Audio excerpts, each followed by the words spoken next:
Hello everyone and welcome back to another video from Wake&Tech. In this video, I'm going to show you how to change the size of your shoes on Nike. So let's get started right away. First of all, open up your web browser and then in the address bar type in nike.com and press enter. You will now be taken into the official Nike website. If you haven't logged into your account already, click on the login button at the top right corner and proceed forward with your email address and your password. After logging in, you will be taken back into the home page, from which if you wish to change the size that you have set within your account, click on the account icon at the top right once again. From here you can click on account settings, and now within this page click on shop preferences and you will now see the shoe size option. You can click on the drop down menu and choose your size right away.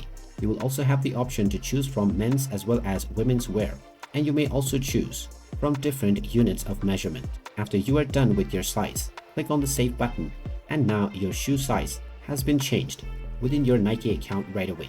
You can come back to this menu in the future if you wish to change it once again, and if in case you are buying for someone else, in case of changing from within your account, you can simply choose the appropriate size that you need from the page description menu. And there you have it. That is how you can change your shoe size on your Nike account. If you find this video helpful, make sure you hit that like button and subscribe to our channel if you haven't done so already. Also ring that notification bell to never miss another update from us. Thank you for watching and I will see you again in the next video.